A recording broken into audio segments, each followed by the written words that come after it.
Hello to all of you, welcome to the class. ये है learner YouTube channel और मैं हूं विक्रम रॉय। ये इलेक्ट्रोस्टैटिक्स का लेक्चर नंबर 6 है। इस लेक्चर का टॉपिक है एप्लीकेशन ऑफ गाउस लॉ।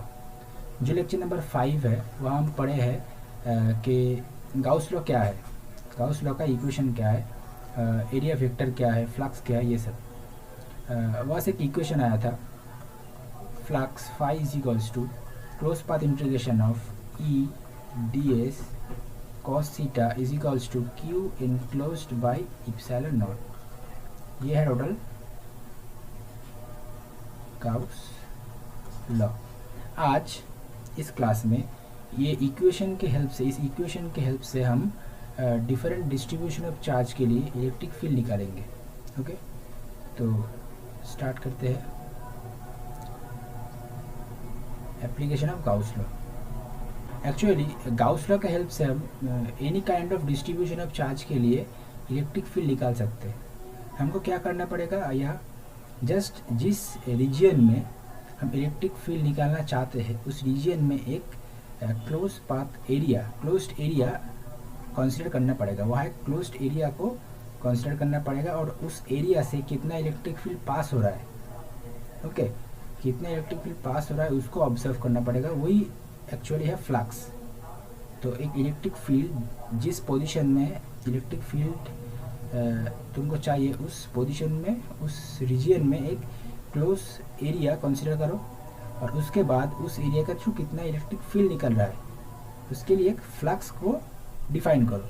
और गाउस लॉ का जो फॉर्मूला है, जो फ्लक्स वो इनसाइड में कितना चार्ज है उसके साथ ही प्रोपोर्शन होता है, ठीक है, जिससे ये वाला टर्म्स आया,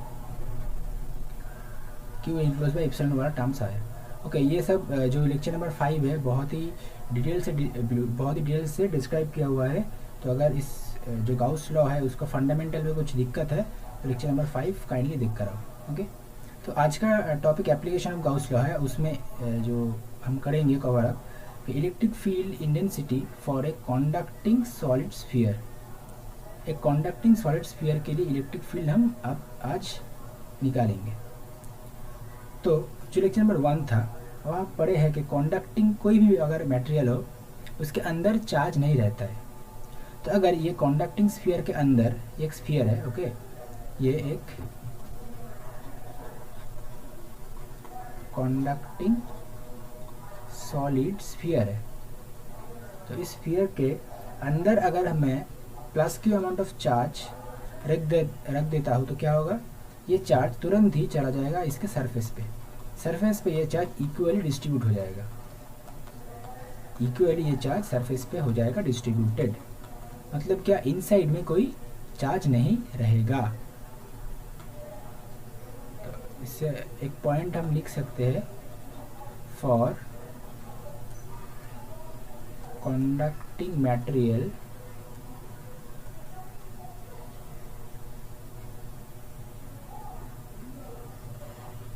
charges are not stay inside it, okay, all charges are come to the surface, okay, surface पे आ जाएगा। तो अब ये जो सॉलिड कंडक्टिंग स्फीयर है इसके लिए इनसाइड में, आउटसाइड में और सरफेस पे हम इलेक्ट्रिक फील्ड को निकालेंगे, ठीक है। तो फर्स्ट जो पॉइंट है वो है ई इनसाइड।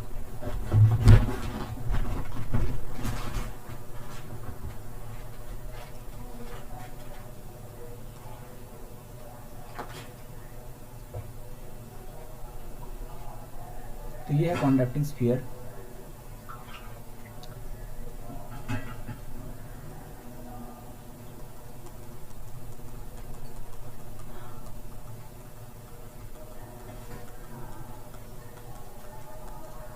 तो अगर इनसाइड रीजन में इलेक्ट्रिक फील्ड निकालना पड़े तो क्या करेंगे, हम जो गाउसियन जो प्लेन है वो भी इनसाइड में ड्रॉ करेंगे। तो इनसाइड में एक हम गाउसियन प्लेन को ले लेते हैं, स्फीयरिक गाउसियन प्लेन हम ले रहे हैं, ठीक है। तो ये है हमारा गाउसियन प्लेन, याद रखना, ठीक है। ये है हमारा गाउसियन प्लेन। तो सेंटर से गाउसियन प्लेन का रेडियस है स्मॉल आर, और सेंटर से ये जो स्फीयर है इसका रेडियस है कैपिटल आर।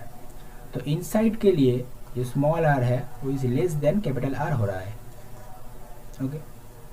अब चलो फॉर्मूले पे। तो E dot D S is equals to Q enclose upon epsilon naught. अच्छा, ये जो क्यू इनक्लोज है इसका मतलब क्या है? इसका मतलब है charge enclosed by the Gaussian plane. याद रखना है क्यू इनक्लोज का मतलब क्या है? Charge enclosed by the Gaussian plane. हम जो गाउसियन प्लेन ले रहे हैं उसके अंदर कितना चार्ज है, क्योंकि देखो ये जो फॉर्मूला है ये एक्चुअली रिलेटेड है फ्लक्स से।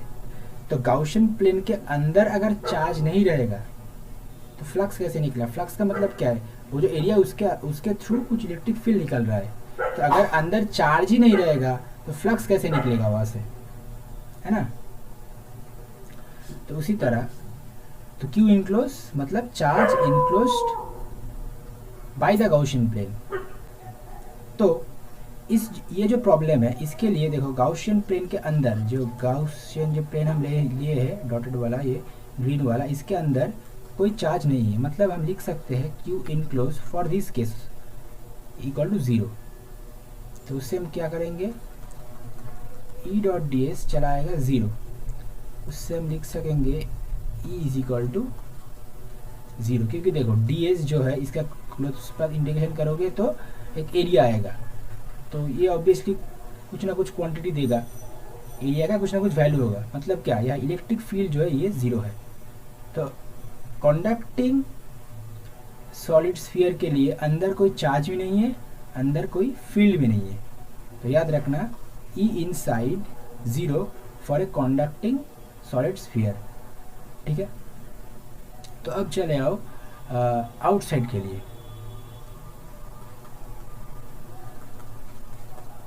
ये आउटसाइड,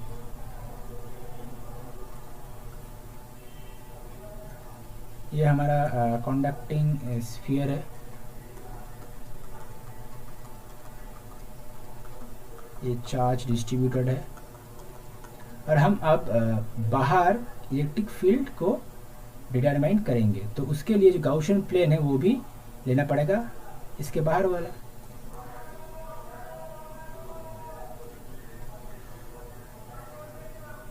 तो ये हो गया हमारा गाउसियन प्लेन और इसका रेडियस है सेंटर से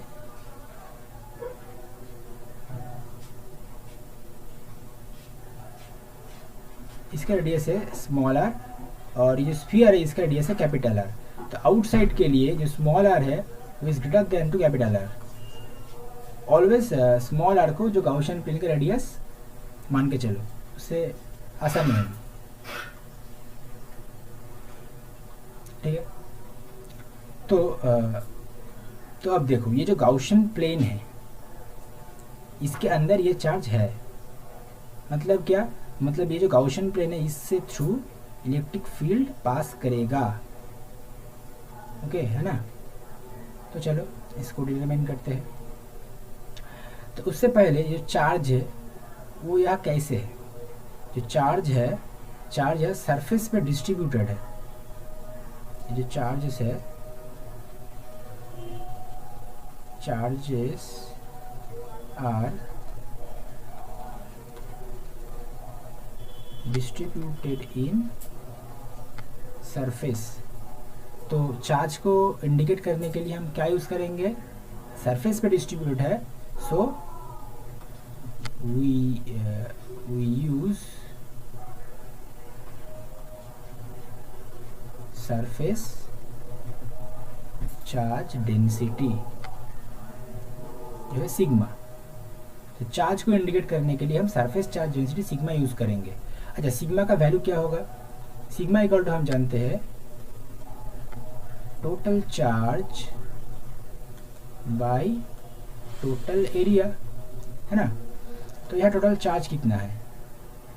क्यू अमाउंट ऑफ चार्ज है, और टोटल एरिया कितना है, कितना एरिया में ये डिस्ट्रीब्यूटेड है। देखो इसका रेडियस है r, तो स्फीयर जो है, स्फीयर का सरफेस एरिया कितना होता है? स्फीयर का सरफेस एरिया होता है 4 पाई रेडियस का स्क्वायर। तो यहाँ हम लिख देंगे वही 4 पाई r का स्क्वायर। ये हो गया हमारा सिग्मा, ठीक है, कोई दिक्कत नहीं। तो इलेक्ट्रिक फील्ड कितना होगा, चलो देखते हैं।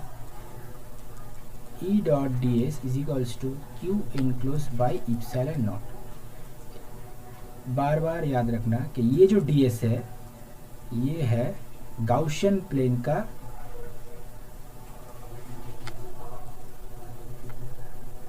सरफेस, गाउशियन प्लेन का सरफेस, ये डी एस, ठीक है। तो देखो, तो गाउशियन प्लेन कहाँ है? सेंटर से r डिस्टेंस में है गाउशियन प्लेन, ठीक है। अच्छा, तो E को हम बाहर ले लेते हैं और ds का करते हैं क्लोज पाथ इंटीग्रेशन, और Q जो चार्ज है उसको हम लिखेंगे सिग्मा डॉट ds से। यहाँ भी क्लोज पाथ इंटीग्रेशन होगा सिग्मा डॉट ds। तो ये वाला जो सरफेस है ये कौन सा वाला है? ये वाला सरफेस था गाउशियन प्लेन के लिए, मतलब ये वाला सरफेस भी गाउशियन प्लेन के लिए ही है। तो ये वाला सरफेस किसका है? ये वाला सरफेस है जिस सरफेस में चार्ज डिस्ट्रीब्यूटेड है।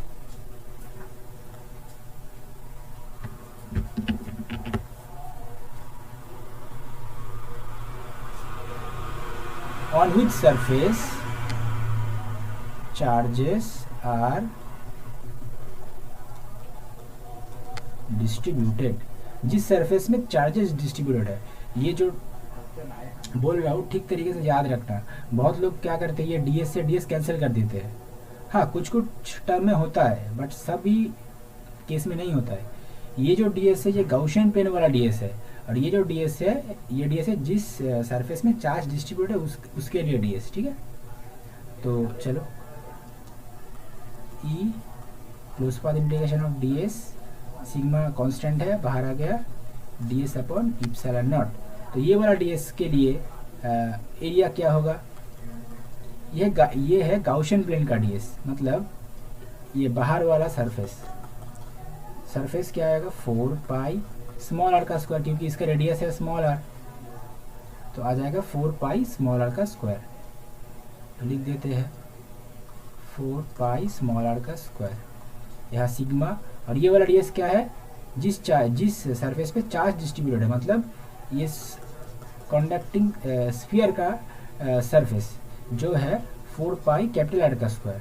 तो उसको अगर लिखे तो ये होगा 4 पाई कैपिटल R का स्क्वायर बाई इप्सिलॉन नॉट। हो गया, काम खत्म।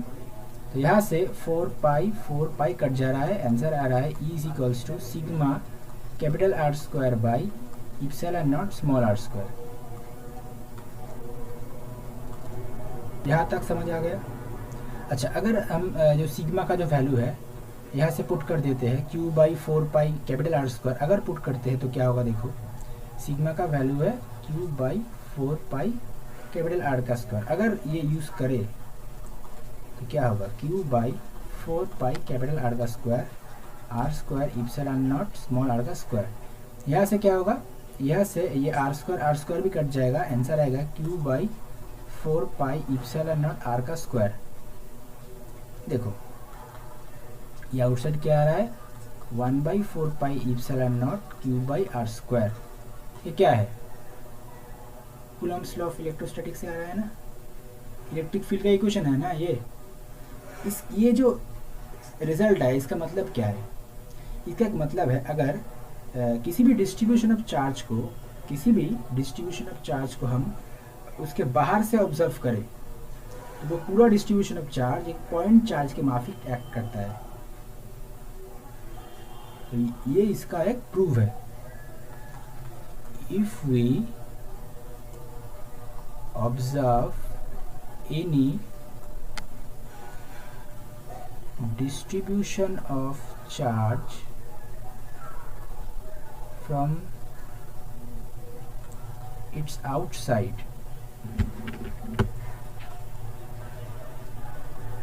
then this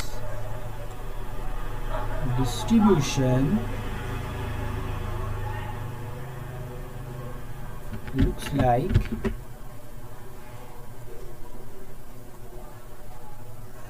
a point charge. देखो हैंड राइटिंग बहुत गंदा है मेरा, जो डिक्टेट कर रहा हूँ उसको समझने का कोशिश करो.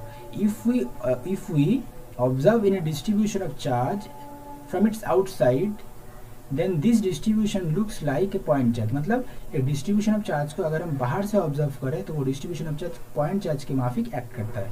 इसका प्रूफ ये है. ठीक है. अच्छा, तो आउटसाइड के लिए एक्चुअली इक्वेशन क्या आया, तुम इसको भी लिख सकते हो, इसको भी लिख सकते हो, कोई दिक्कत नहीं होगा. अगर इसको लिखो तो डिस्ट्रीब्यूशन ऑफ चार्ज जो सिग्मा आ रहा है यहाँ, और अगर इसको लिखो तो ये तो पॉइंट चार्ज के वहाँ पे एक्ट कर रहा है. ठीक है, तो हम इसको ही लिखते हैं. ठीक है, ये आउटसाइड, इसको ही लिखते हैं. अब चलो निकालते हैं सरफेस के लिए. सरफेस के लिए क्या करेंगे,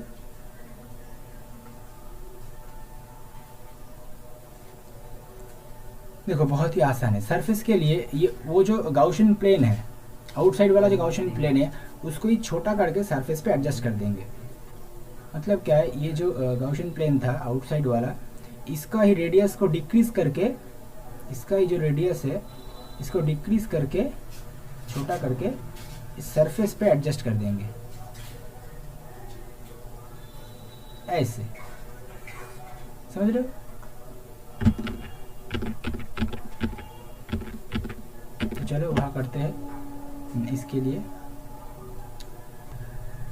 तो पहले एक गाउशियन प्लेन को लेते हैं जो है हमारा ये वाला. ठीक है, तो इसको एडजस्ट करके सरफेस में लाने का है जस्ट. तो इससे क्या होगा, तो सरफेस से कितना इलेक्ट्रिक फील्ड पास हो रहा है, कितना फ्लक्स जनरेट कर रहा है सरफेस में, वो निकल जाएगा. तो चलो लगभग सेट कर दिए है. तो इस मामले में जो रेडियस है, स्मॉल आर और कैपिटल आर, क्या था, स्मॉल आर था गाउशियन प्लेन के लिए और कैपिटल आर था जो सॉलिड स्फीयर है उसके लिए. तो यहाँ स्मॉल आर और कैपिटल आर सेम है सरफेस के लिए. ठीक है, तो हम फॉर्मूला अप्लाई करेंगे अब. अच्छा, चार्ज कहाँ डिस्ट्रीब्यूटेड है, सरफेस में डिस्ट्रीब्यूटेड है.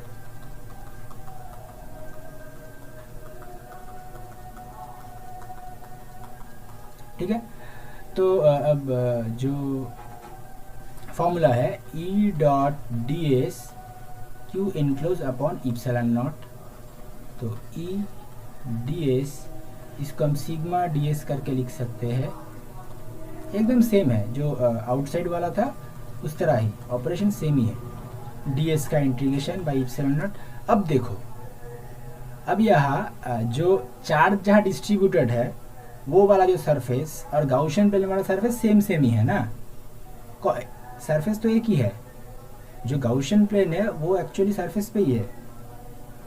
तो अब हम इसको कैंसिल कर सकते हैं. अब कैंसिल हो सकता है क्योंकि दोनों सरफेस ही सेम है, दोनों सरफेस के इंटीग्रेशन से ही सेम ही वैल्यू आएगा.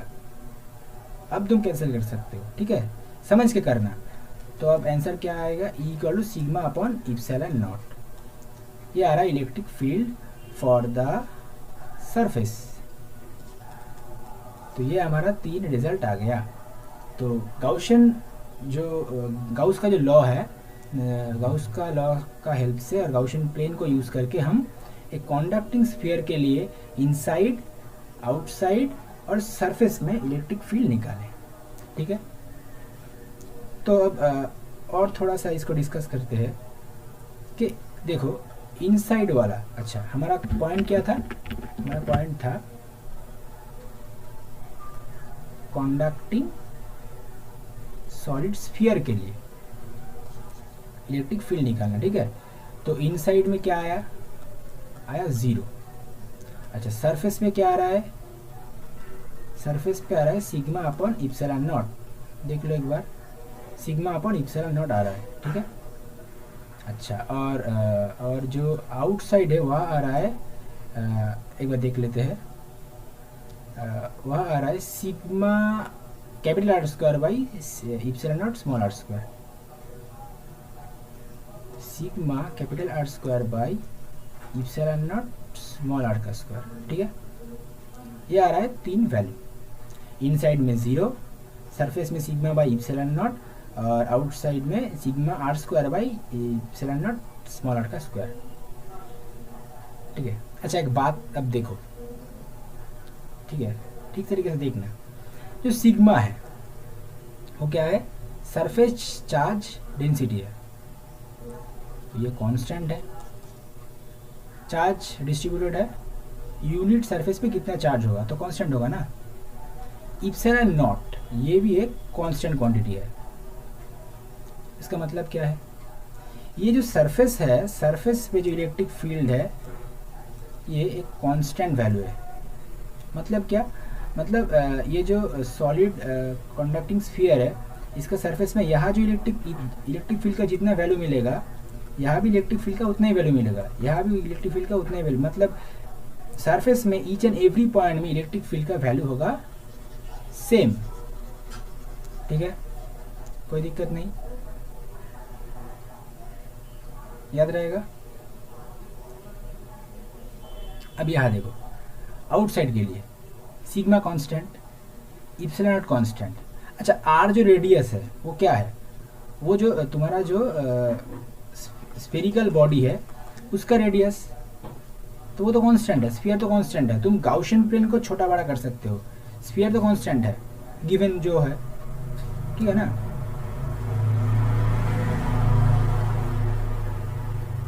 तो आर भी एक कांस्टेंट है, मतलब क्या, ये पूरा का पूरा टर्म कांस्टेंट है, तो इसको अगर हम कांस्टेंट की तरह ट्रीट करें तो हम कह सकते हैं E outside is proportional to 1 upon R square. मतलब स्फीयर के सरफेस के बाहर जब हम चले जाए, जितना डिस्टेंस बढ़ेगा इलेक्ट्रिक फील्ड उसका इन्वर्स स्क्वायर टर्म से घटेगा, है ना, क्योंकि inversely proportional to 1 by R square है, inversely proportional to 1 by R square है।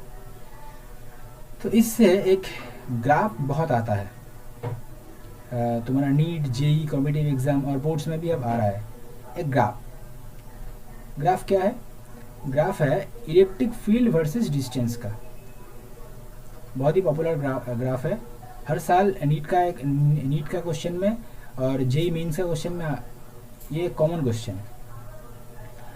तो डिस्टेंस हम कहाँ से नापेंगे, ऑब्वियसली जो स्फीयर है उसका सेंटर से 0,0 पॉइंट सेंटर से नापेंगे, तो उससे सरफेस तक डिस्टेंस को हम आर कहेंगे, तो उससे सरफेस तक हम ये डिस्टेंस आर ले लेते हैं और उसके बाहर डिस्टेंस चला जाएगा इन्फिनिटी तक। ओके, तो देखो इनसाइड में कोई इलेक्ट्रिक फील्ड नहीं है, तो अब हम 0 से जब आर तक जाएंगे, 0 से आर तक जाएंगे जब, कोई इलेक्ट्रिक फील्ड नहीं मिलेगा। सरफेस पे जाके एक कांस्टेंट इलेक्ट्रिक फील्ड मिल रहा है, जो है सिग्मा अपॉन इप्सिलॉन नॉट, है ना। तो हम ले रहे यहाँ से, ये जो वैल्यू है ये सरफेस के लिए सिग्मा अपॉन इप्सिलॉन नॉट, तो आर सरफेस पे हम जब रहेंगे तब ये वैल्यू हम फिल कर सकते हैं, ठीक है।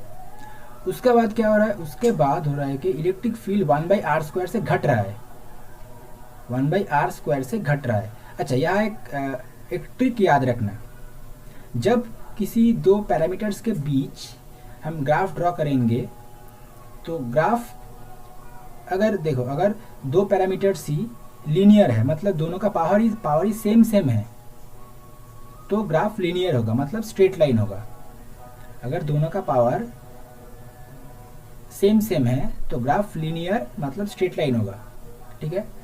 अगर उस दोनों में किसी एक का पावर ज़्यादा हो, लाइक यहाँ ई का पावर है 1 और आर का पावर है 2, जिसका पावर ज़्यादा होगा, जो कर्व है, कर्व उसी एक्सिस के तरफ बेंड हो जाएगा।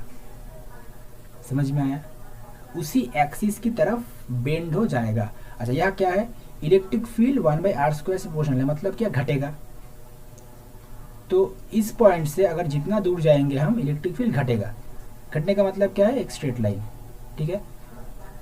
तो इज 1/, अब अगर ये होता था तो स्ट्रेट लाइन हो जाता, ठीक है, बट है क्या, ये तो नहीं है ना, है 1/r² है। मतलब क्या, जो डिस्टेंस वाला जो एक्सिस है उसकी तरफ ये कर्व थोड़ा बेंड हो जाएगा। मतलब कर्व कैसा होगा,